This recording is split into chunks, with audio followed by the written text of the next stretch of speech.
Good morning. Welcome to Faculty Development Day. As Dr. Glass mentioned in her opening remarks, I'm Brian Alldredge. I serve as your Vice Provost for Academic Affairs, and we're going to be talking this morning about a topic of great interest to all faculty at UCSF, and that is advancement and promotion. We're going to start with some slides that I'll present. I'll cover some of the fundamentals of academic advancement and promotion considerations and a little bit of strategy. And then we're going to move to a panel discussion, and actually let me share my slides and you'll see the names of those who are going to be serving on our panel. Give me just a moment, please.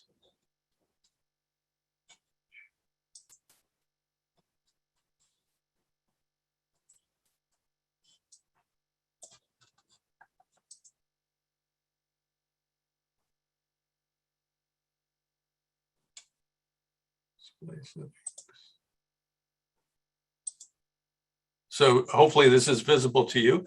I'll introduce those, the others who are going to participate on the panel at the end of the slideshow, and I'll ask them to open up their cameras so you can see them, and then we'll have opportunity for interaction. So with that, why don't we get started? I thought I would begin by showing you some examples of very helpful resources for faculty, and there are three that I've chosen to highlight here. On the left is the Office of Faculty and Academic Affairs website. This is my office and the team of people that work with me on faculty recruitment, advancement, and faculty development. I think with regard to advancement and promotion, probably the most useful part of our website are links to specific policies in policy language for the campus and for the UC system at large. Because many of our policies are written in policy language, that leads me to the center panel, which I think is just an absolutely fantastic resource, whether you're a new faculty, mid-career, or even a senior faculty. And this is, as you can see, the Faculty Handbook for Success.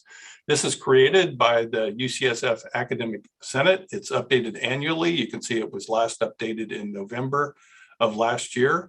It itself is not actual university policy, but what it is a much more readable and understandable distillation of policy in language that, for me, was critical to understanding academic advancement when I was a junior and mid-career faculty. So I highly recommend that you access it. The link obviously is there. And at this point, I think I'll just make sure to put in a plug for the Academic Senate, and there are a couple of major committees that really relate to the topic that we're on this morning in terms of advancement and promotion. Those are Committee on Academic Personnel, Committee on Faculty Welfare, and the Equal Opportunity Committee at UCSF. These are great resources for you for questions, concerns that you would like raised to other faculty and to bring up through our dual governance process. So I want to make sure that you're aware of that.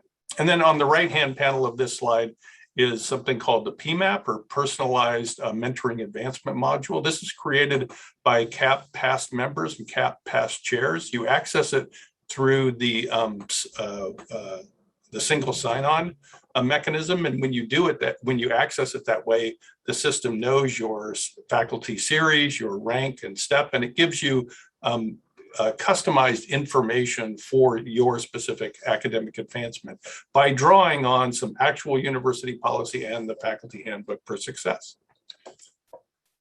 So who are the people that are important to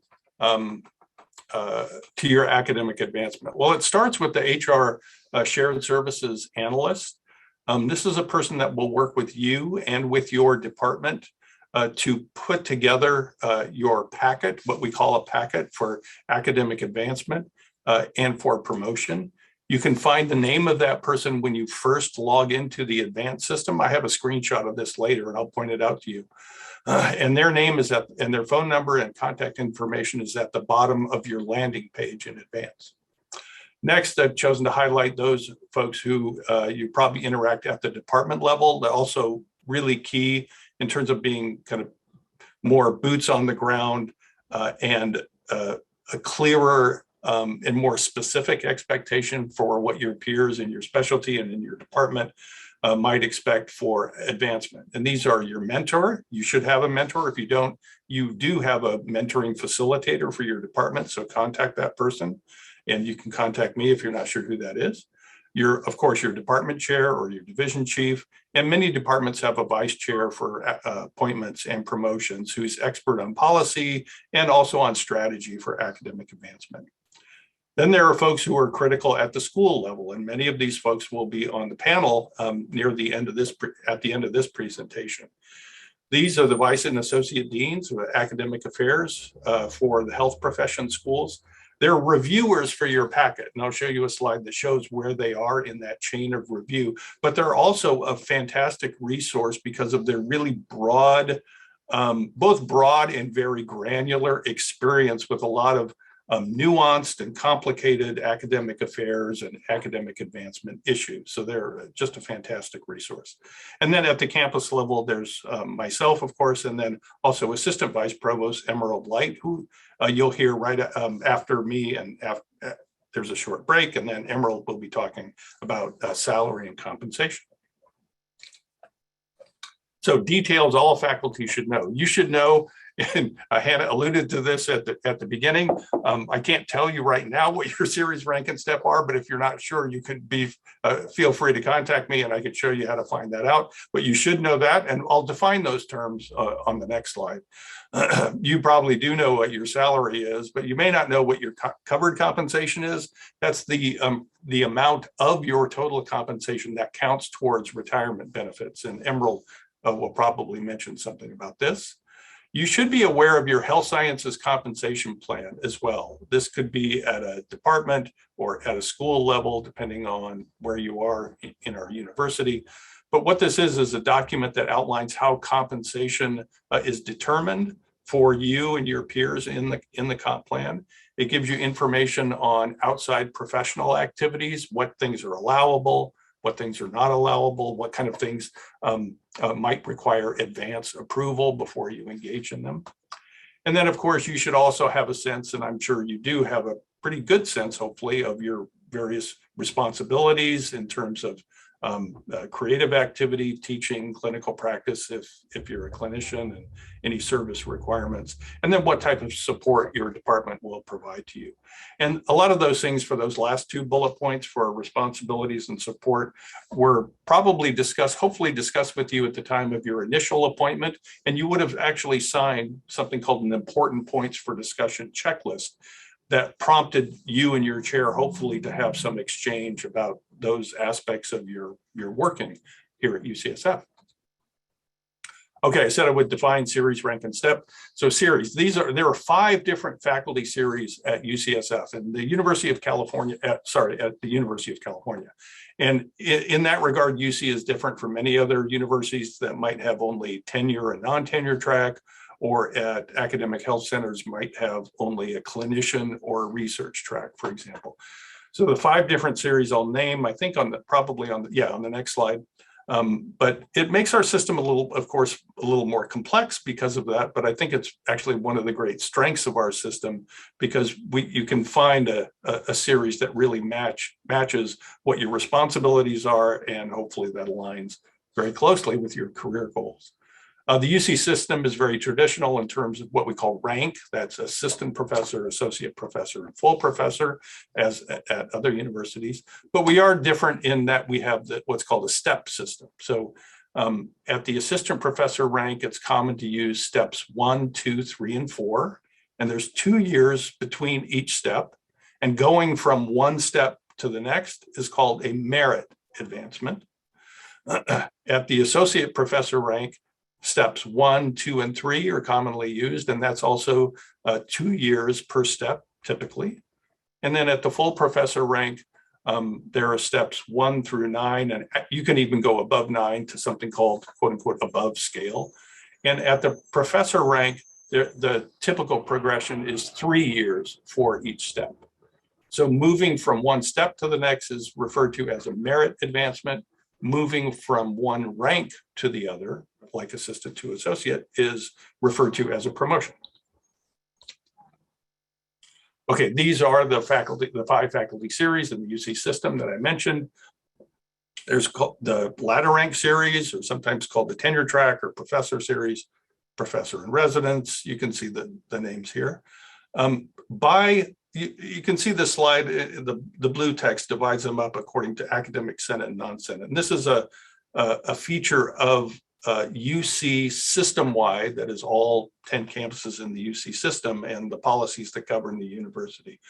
Academic Senate means that the series automatically, appointment in that series automatically confers membership in the Senate and a voice in the dual governance structure of the university, and access to certain features that are restricted to Academic Senate faculty. Now, having said that, UCSF ourselves have a very long history of doing everything we possibly can at a campus level to confer onto non-Senate faculty the rights and privileges that our Academic Senate faculty have, and also to lobby at the UC system-wide level and at the Office of the President to extend all possible benefits to non-Senate faculty. Why do we do that? We do that, of course, because it feels to us like the right thing to do, but one of the reasons it feels like the right thing is because our campus is actually made up of a majority of non-Senate faculty.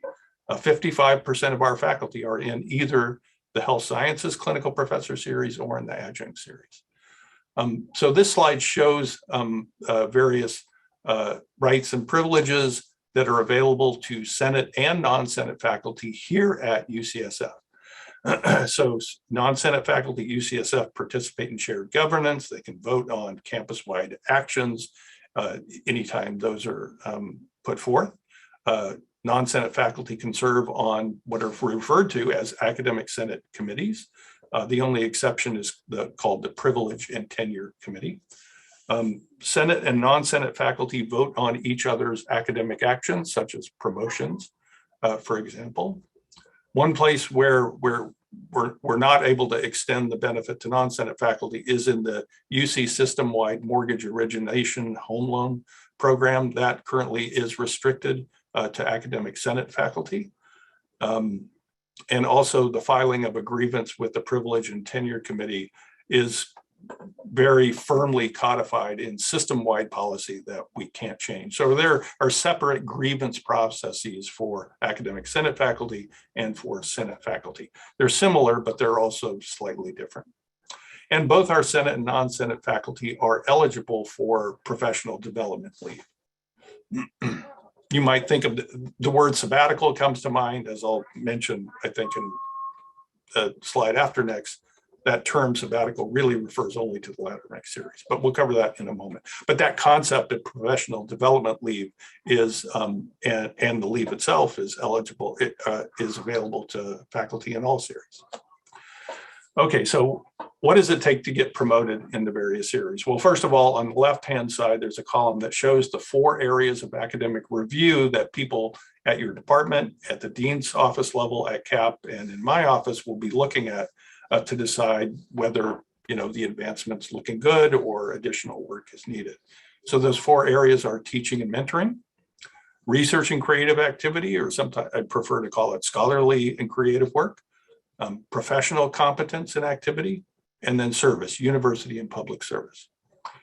So you can see, and the plus systems is just to give you a general sense of the expectations in the different series. You can see that the ladder rank and in-residence series have identical expectations in terms of productivity and performance in the 4 areas of review. You can see that there's a little bit of difference when you compare those series to the Professor of Clinical X and Health Sciences Clinical, or sometimes referred to as HS Clinical series. And in those series, there's recognition that it's teaching and clinical service that are the majority of the faculty members' activities. And there's more flexibility built into academic review for activities that would be considered scholarly or creative in the Clinical X and Health Sciences Clinical series. In the Clinical X series, the expectation is that your scholarly activity will be disseminated beyond UCSF. And in the Health Sciences Clinical series, there is not that particular expectation. And we'll talk specifically about the HS Clinical series and what kind of expectations there are in that category in a future slide. And then the Adjunct series really is characterized by really strong performance in one of the 4 areas of academic review. At UCSF, it's almost always research and creative work, or it could be teaching and mentoring. So faculty in that series need to have some productivity in all 4 areas of review, but in the area that they choose to concentrate on to perform at the very high level, that really do outstanding work. Okay, so this compares the 5 different series with regard to various rules and privileges.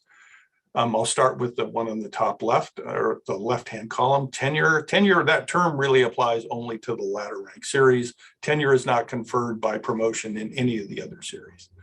As you can see, again, on that same horizontal line, most faculty are on year-to-year appointments. I'm on a year-to-year appointment, being in the Clinical X series. In residence faculty at the associate and full professor rank can have longer periods of appointment. We covered Senate membership. I mentioned sabbatical. So the term state-funded sabbatical really is only eligible to those in the ladder rank series, but a comparable professional development opportunity, time away from traditional work, is available to folks in other series, either by policy for in-residence and Clin-X faculty members, or by an exception to policy that can be granted after you have a discussion with your department chair for the non-Senate series. Okay, there's a thing called appraisal. This is a full and complete academic review, kind of analogous to a promotion review, that takes place for assistant professors in the beginning of the 4th year of your service as an assistant professor. It's a really useful tool for giving you a sense of your readiness for promotion to the associate professor rank. The appraisals will always be done by policy for those in the ladder rank in residence and Clin-X series, and it's available upon request for those in the HS Clin and adjunct series. 8-year rule refers to, or sometimes called the 8-year clock, refers to an 8-year limitation on service for faculty members at the assistant professor rank. And that 8-year rule applies to folks in the first 3 series on this slide, ladder, in-res, and Clinical X. At UCSF, it does not apply to Health Sciences Clinical and Adjunct series. So what does that mean practically? It basically means by the end of your 8th year, actually by the beginning of the 8th year of service, you need to have been or about to be promoted to the next rank, or change to a series that does not have that 8-year limitation. And then under percent time, you can see there's an expectation for full-time service in the ladder rank, in-res, and Clinical X series. There are some exceptions possible. It's important for me to note that, but that requires discussion and agreement between you and your department and with your school as well. And there is not such a restriction of 100% or full-time activity in HS Clin or in the adjunct series. Okay, so in overview of academic advancement, we've talked about the 4 major review criteria. We saw that the weighting of the criteria or the expectations is dependent on your series. Some departments have a more specific document that outlines more precisely academic expectations to go from one rank to another. So make sure that you ask if such documents exist, and if they do, obviously access them. And then there's this thing called the academic promotion manual, or sorry, academic personnel manual. It's just a compendium of a ton of different policies that are hard to understand unless you work with them on a daily or weekly basis. But there is one section that I've highlighted here that is probably worth a look for you when at the time you're about to start thinking about your readiness for promotion to the next rank. And it's called APM 210. And it has different sections in more in more understandable language about what the expectations are to go to the next rank. Okay, I want to say a few words about academic review during COVID-19. This is obviously, and Hannah's comments really alluded to this. It's such a time of great uncertainty for faculty in so many ways, both personally and professionally. And, you know, to the extent that there's confusion and sometimes anxiety about the academic review process, It, of course, has just been magnified for people who have had to transition to distance learning or haven't had access to their labs or research facilities or their collaborators for long periods of time. So we've done a few things at UCSF, myself, our Executive Vice Chancellor and Provost Ann Lowenstein and CAP to address this. The first thing that we did mid last year was institute what's called an automatic stop the clock for that 8-year clock that I was referring to for assistant professors in an academic Senate series, because if you're not in a Senate series, there is no 8-year clock. So it basically means you have a total of 9 years to be promoted, but the expectation is not that faculty, most of our faculty actually go to associate professor at about 6 years. So this extra year might provide a sense of relief or comfort, but we don't expect that most people will need to use it. And I'll say more about that on the next slide. I mentioned that 8-year clock doesn't apply to non-Senate faculty, but faculty in those series can defer academic review if they wish to. And the four-year appraisals I mentioned are not automatically deferred.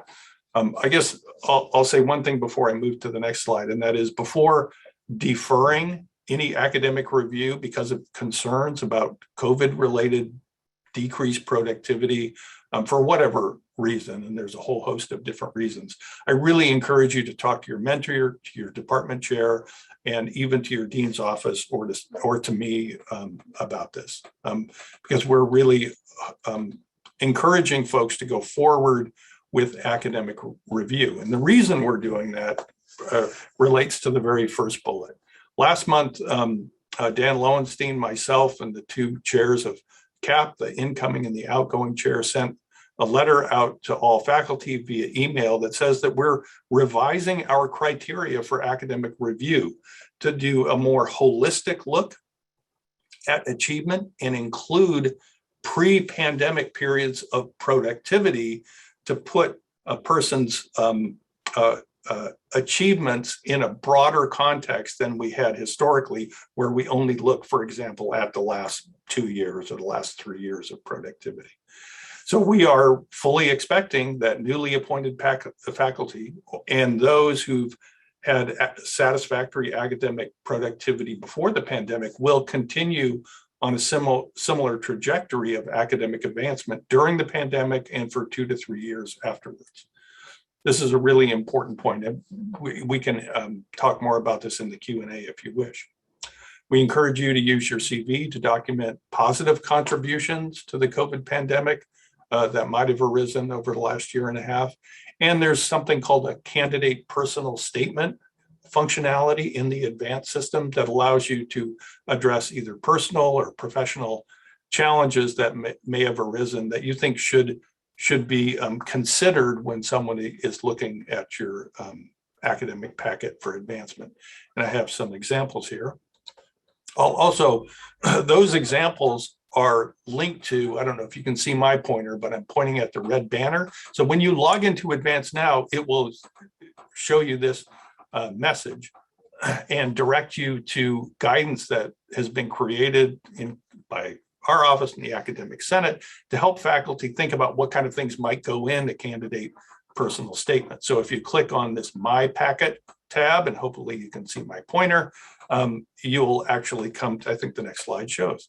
If you click on the My Packet tab, this is what you'll see. And if you click on COVID-19 personal statement and CV guidance, it'll bring up a PDF to give you some examples.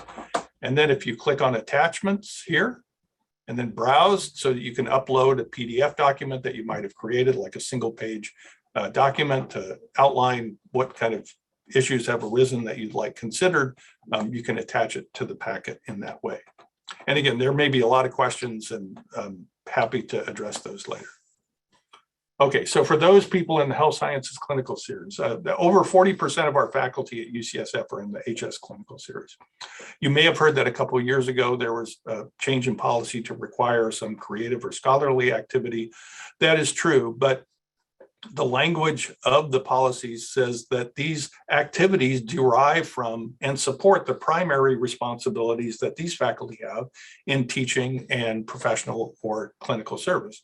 So there's a full expectation that everybody in the Health Sciences Clinical Series is doing creative activities that would be considered creative for this series. And I mentioned that here because I say that those criteria are broadly defined. And if you actually go to that academic personnel manual section that I said is actually quite useful for learning about academic advancement, they give you specific concrete examples of types of contributions that we as clinicians may not automatically think of as scholarly or creative activities, but that are considered scholarly or creative within the context of this particular series. And so you can see, for example, administration or supervision of a clinical service, contributions to clinical guidelines or quality improvement programs, development or oversight of a lecture or seminar series. These are just some of the examples. The important point, though, is to make sure that these activities are registered on your CV, and that to the extent that you can point to them as examples of scholarly or creative activity to help your chair and help reviewers identify them, it serves you well. Okay, another thing that I wanted to mention, this is a new slide, is that contributions to diversity, equity, and inclusion are, by university policy, to be recognized and credited along with other faculty achievements in the advancement and promotion process. It's not a separate area of review, but your contributions in this area will be considered by all of those folks who review your packet. And our UCSF Equal Opportunity Committee has developed guidance for the types of things that you might include in your CV that would be considered contributions to DEI, and they also give you some guidance on contributing a statement. There's a free text field in the advanced CV template to allow you to articulate what your contributions in this area have been over the period since your last review. And this guidance, we're in the process actually of embedding this guidance in advance to make it really obvious and easy that when you're at that section, here's the guidance that you can look at to help you decide how to input this information into your CV. Now at present, and I'm at the third bullet point on this slide, contributions to diversity statement is not a campus-wide requirement. Two of the schools do require it. Nursing and pharmacy do require it for academic advancement. We strongly, all of us would strongly encourage that you submit a contributions to diversity statement because, as I mentioned, it's considered in academic review. Let me check time quickly. Okay. Okay, we're good. There were a couple of questions submitted beforehand about accelerated advancement, like how often does this happen? What does it mean? And what's required? So accelerated advancement just refers to going forward in step or rank sooner than the traditional years of service that I mentioned when I talked earlier, which is either 2 or 3 years, depending on your rank.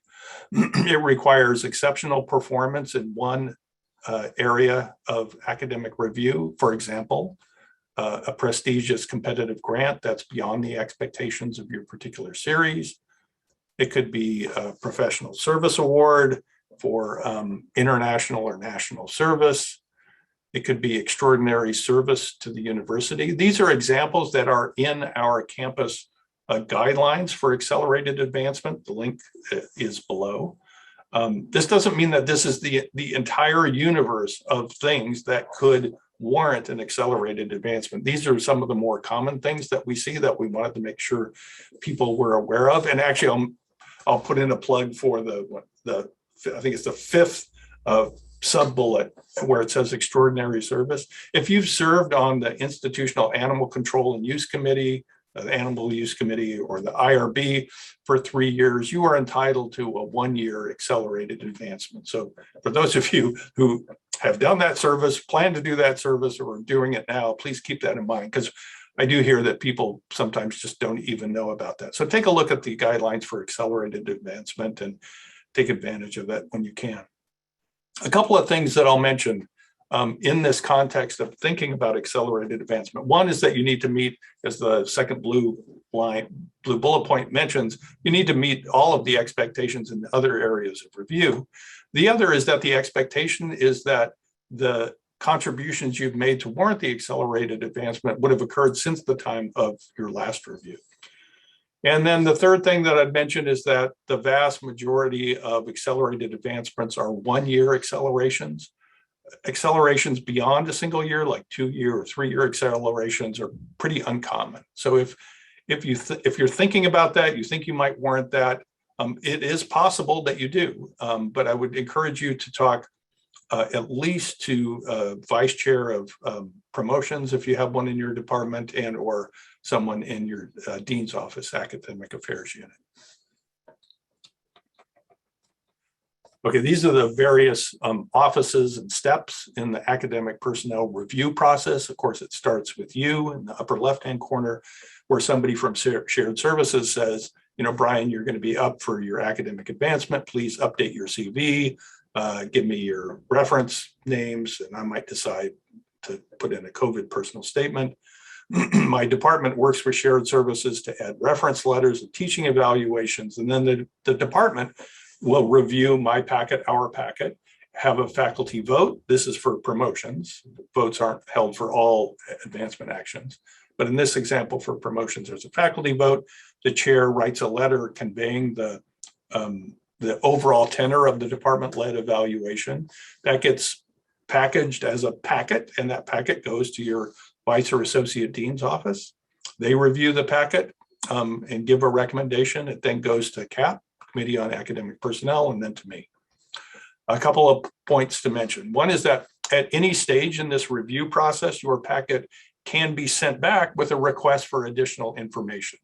So it says here that, you know, you are being considered, you're, you know, the short list for an international award. Can you let us know if that happened? If it made a difference to academic reviews, it's possible that someone in this chain might wish to find that out before they make a recommendation.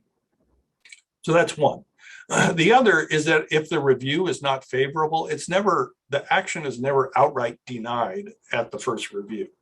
What we would do is always send back what's called a tentative denial notification. That's saying it's not looking good based on what we have here, and this is what we're kind of looking for. So if you have any additional information in these areas that might support a different decision, please send them forward.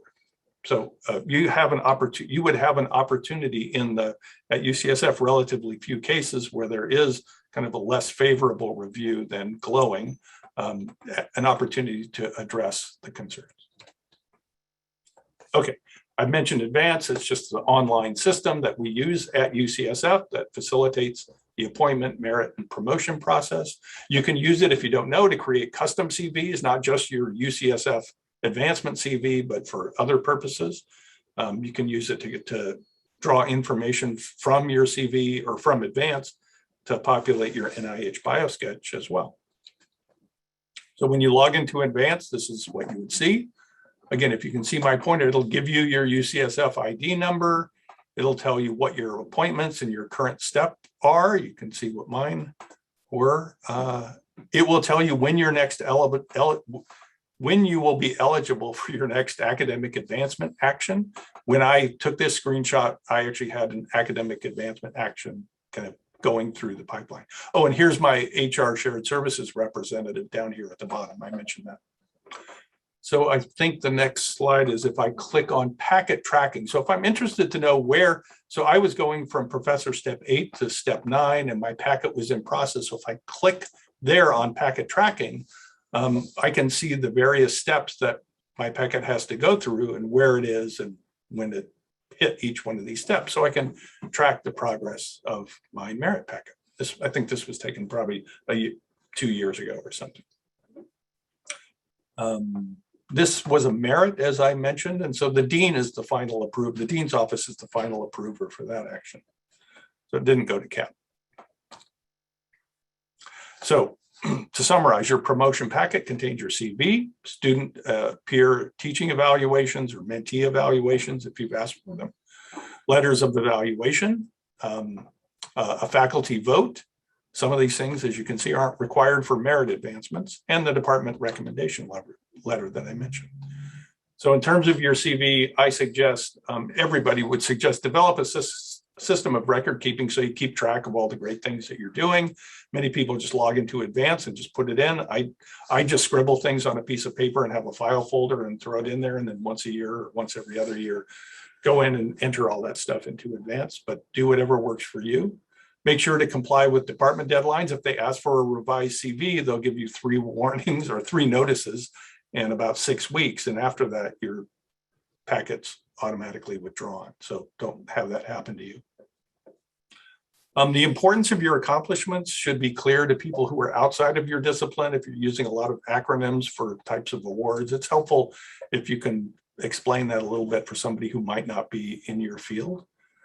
Use the summary text sections wisely. You don't have to restate things that are in your CV in the free text boxes available in Advance, but if you want to provide context or talk more about how your work stands in relation to other work in the field, that's very useful context for reviewers.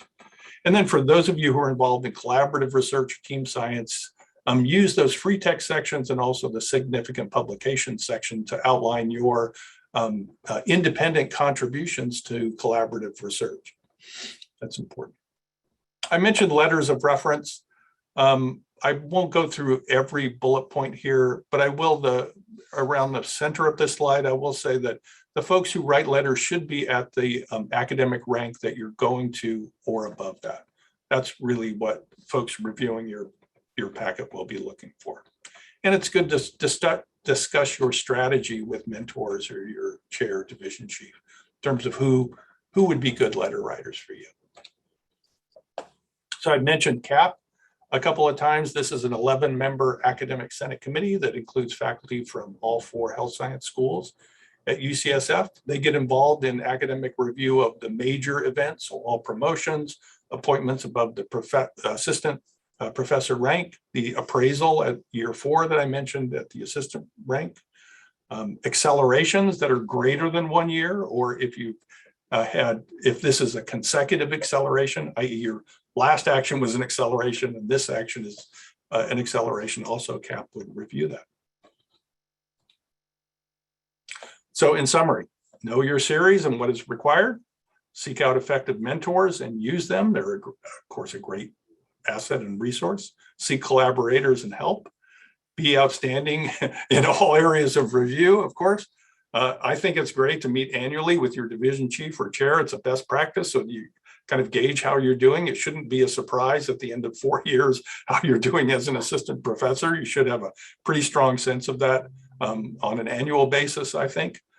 Seek expert advice in special circumstances. A lot of the circumstances around promotion and timing and accelerations are nuanced and complicated. And even people who have an official role in the process, for example, sometimes at a department level or a division level, they might not have experience with your specific situation, even though they're quite knowledgeable. So if you're not sure about the advice you're getting, or it doesn't seem right, or it conflicts with information that you've heard from other sources, I would suggest going to the dean's office level or to the level of my office after you've gone to the dean's office to seek clarity on if you have some special circumstance that you think really needs a nuanced look. Use the CV, the candidate personal statement, as I mentioned, and of course, be successful. And with that, I think what I'll do is I'll ask our panelists to unmute and to show their cameras, and I'll introduce folks one by one, and then we can move on to some questions. So what I did is I populated the last 2 slides with some of the questions that were sent in advance. I'll also be I'm going to do my best to monitor the chat. I'll figure out how to do that in just a moment. Sorry. Let me just work with my screen here to make sure I got things right. Okay. Brian, it said we're unable to start our video because the host has stopped it. There we go. Okay, how are we doing now?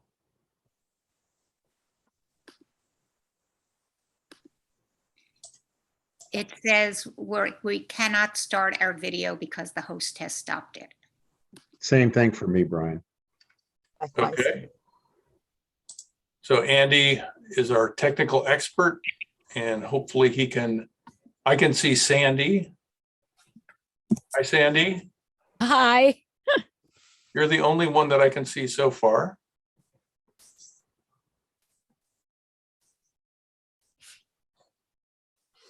Brian, I even put a tie on. I did put a coat on, Tom.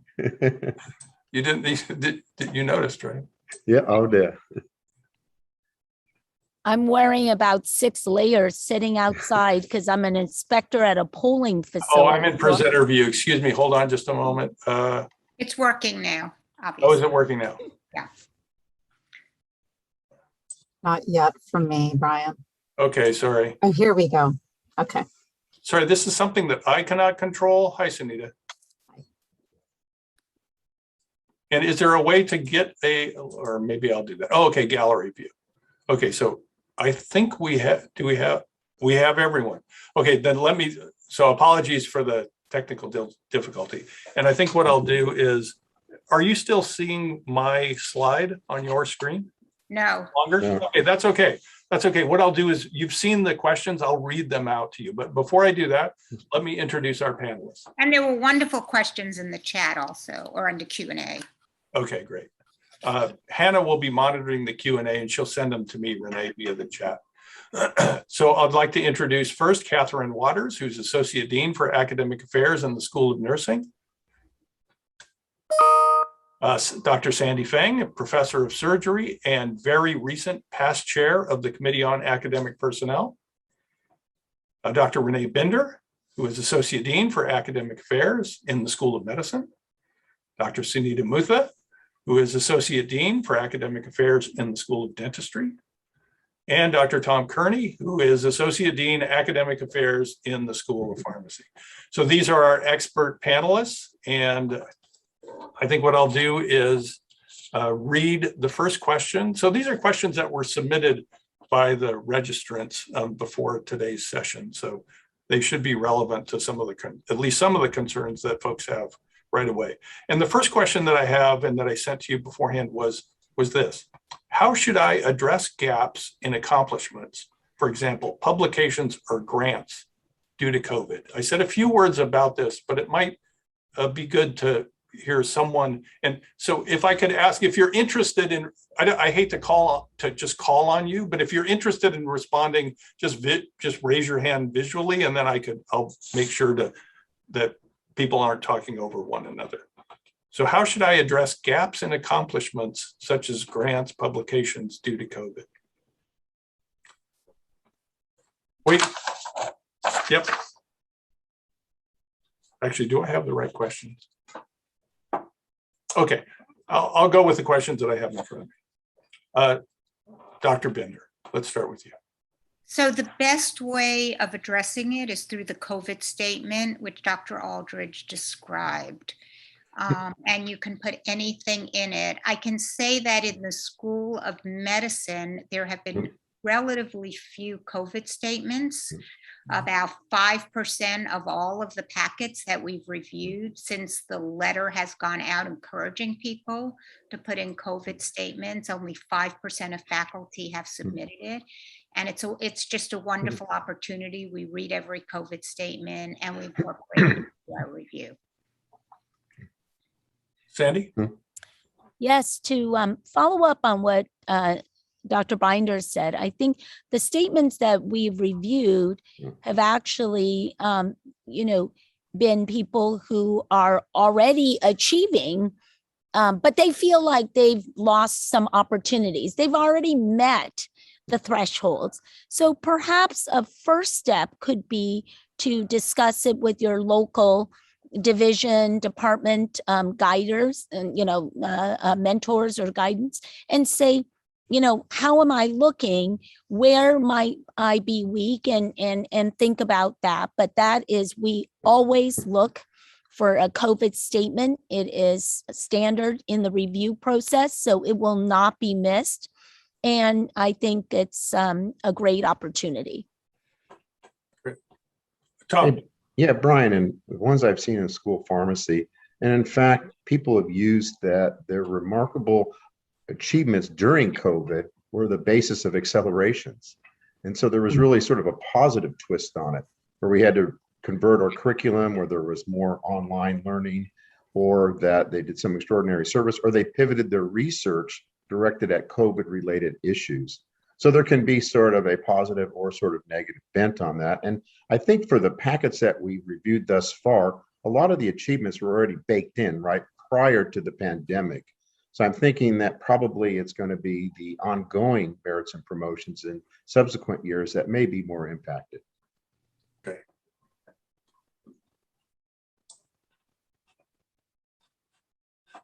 Yeah, the questions in this realm are amongst the most frequent that I've been getting, of course, over the last year and a half. As I mentioned during the talk, it's a source of some anxiety for faculty, and and as I mentioned, the academic review process itself normally is kind of opaque, somewhat mysterious, and that sense of mystery, I think, when added onto a sense of vulnerability because of attenuated productivity for various reasons, just can really weigh heavily on people's minds.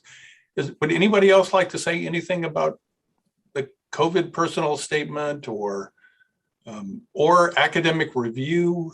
I mentioned the way that we're kind of rethinking our approach to a more holistic review, and that statement just came out a couple weeks ago. So we haven't had a lot of experience operationalizing that, but if there's anything anyone would like to say about how they're thinking about reviewing packets going forward, would you be looking for faculty, for example, themselves, to compare their current review period that might have been impacted by COVID to prior review periods, or is that something that you would automatically do as part of your academic review? Does anybody have any thoughts on that? Catherine, thank you. So I know in the School of Nursing, one of the things I know that some faculty have been concerned about is just what you said, Brian, about we should, it should be preempted, that faculty shouldn't have to necessarily ask because it's an additional stress and anxiety. Yeah. And makes them feel like they're inadequate. Whereas if they have it if the school takes a proactive approach, reinforcing that CAP uses a holistic process anyway before COVID, I think that helps. So what we've done in the School of Nursing is instead of waiting for the faculty to mention, we reach out and let them know that we know that this is a stressful time, so I think just being proactive and wanting the faculty to know that we're being proactive about that. Any other thoughts? This is Sandy. I think from the CAP perspective, I definitely want to reassure the attendees that we are not there only and solely counting widgets. We are really trying to understand what you do and really appreciate what you put on your advanced CV and look at the picture holistically. There are many ways to assess creative and scholarly activity. There are presentations, publications, funding, impact. There's many, many different ways. And we aren't only focused on one metric and one parameter for any consideration. There is, as you go through advanced, I think you appreciate that there are areas of overlap and different ways in which your achievements can be evidenced. It's super helpful, however, for the department letter also to reiterate some of the key themes and issues, if there are any issues, so that we understand that this is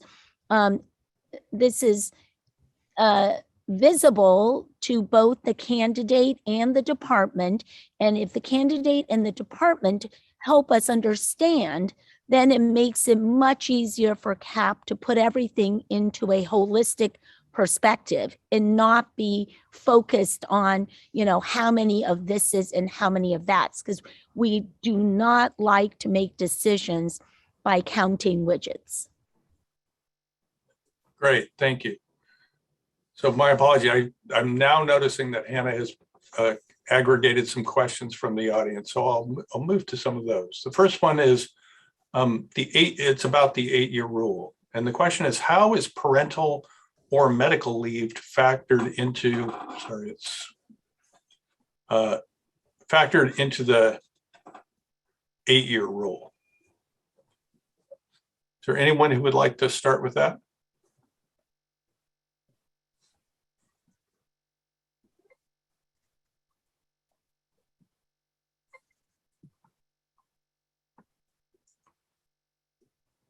Well, certainly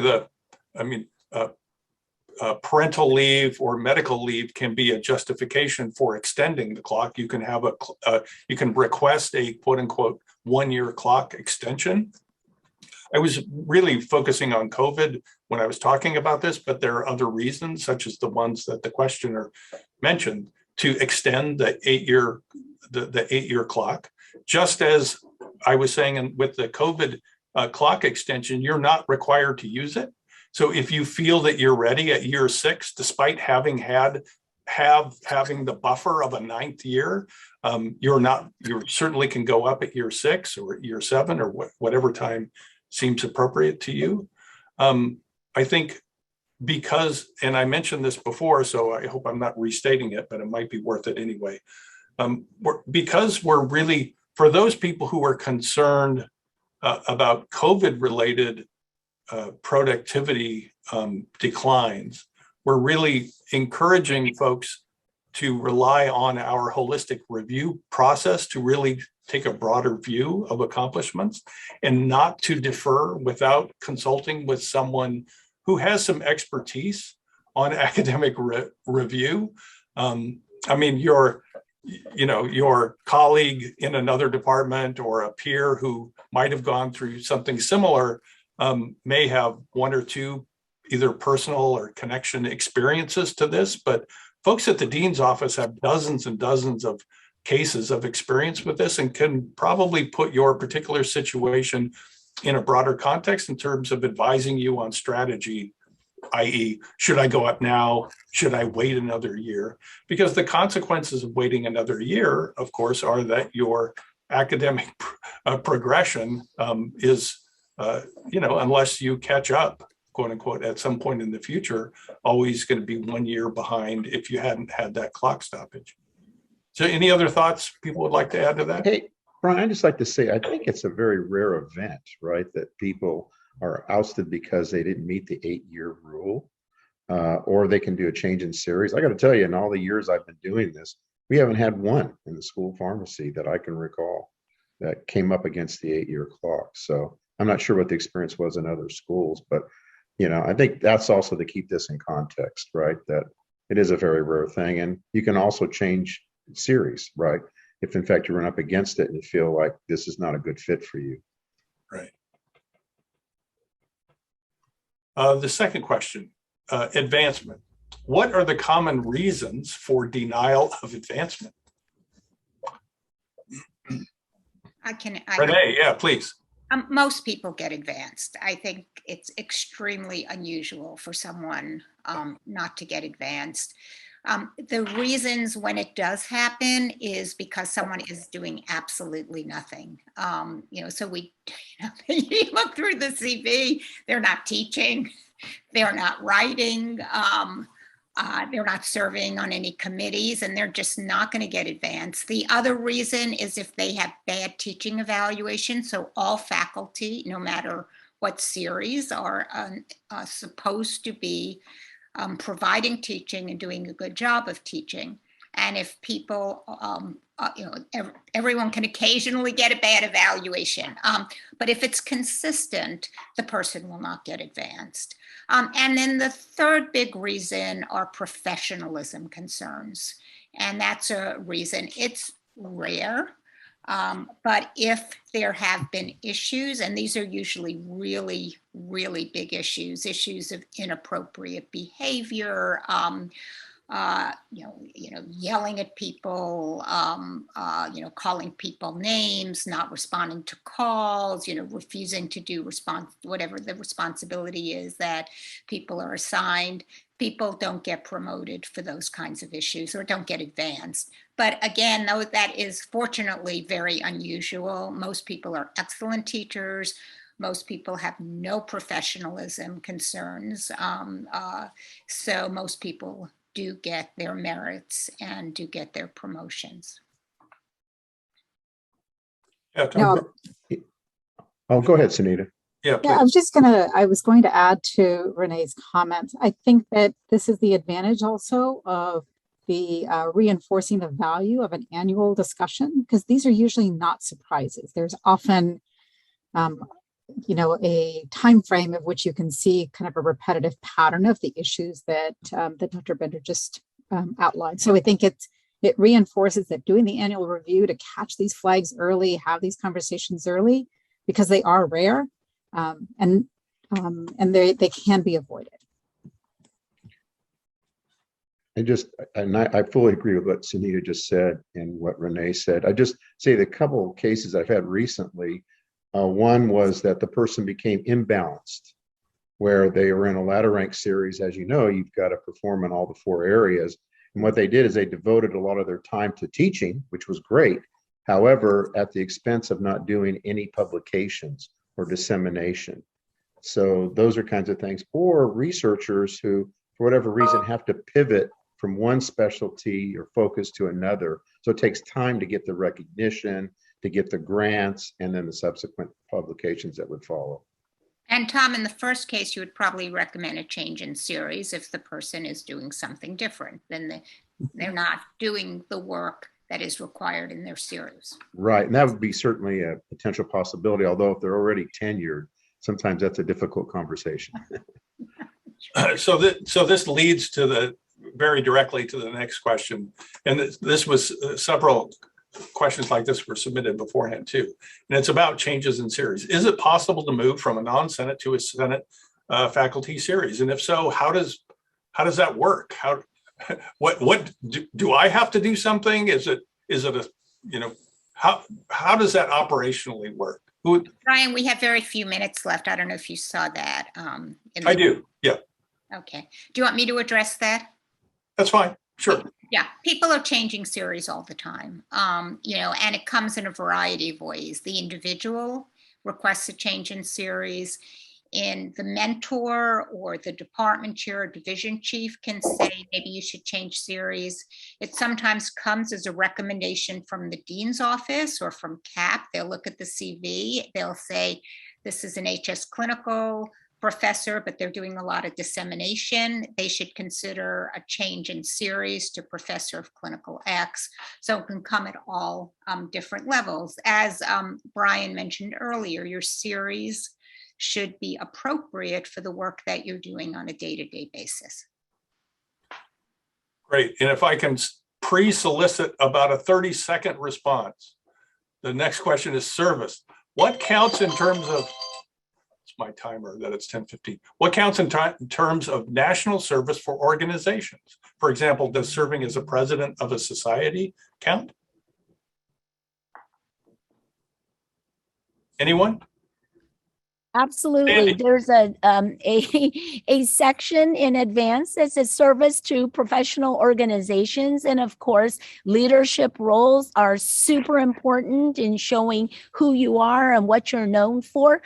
So please populate it in that space. There's service to professional organizations, service to UC at the campus level, at the, at all department level, et cetera, et cetera. So the advance should help you organize your thoughts as to where to put the various areas of service. Great. Well, I want to thank, our time is up. I want to thank all of you very, very much for taking the time to participate in the Q&A panel. It's been really helpful. I'm sure that you likely be contacted with other follow-up questions from your various constituents. So again, thank you very much. And at this point, it's a 10:16. We're scheduled for a 15-minute break. So we'll return at 10:30 with the compensation presentation. So thank you, everyone. We'll see you participants back at 10:30.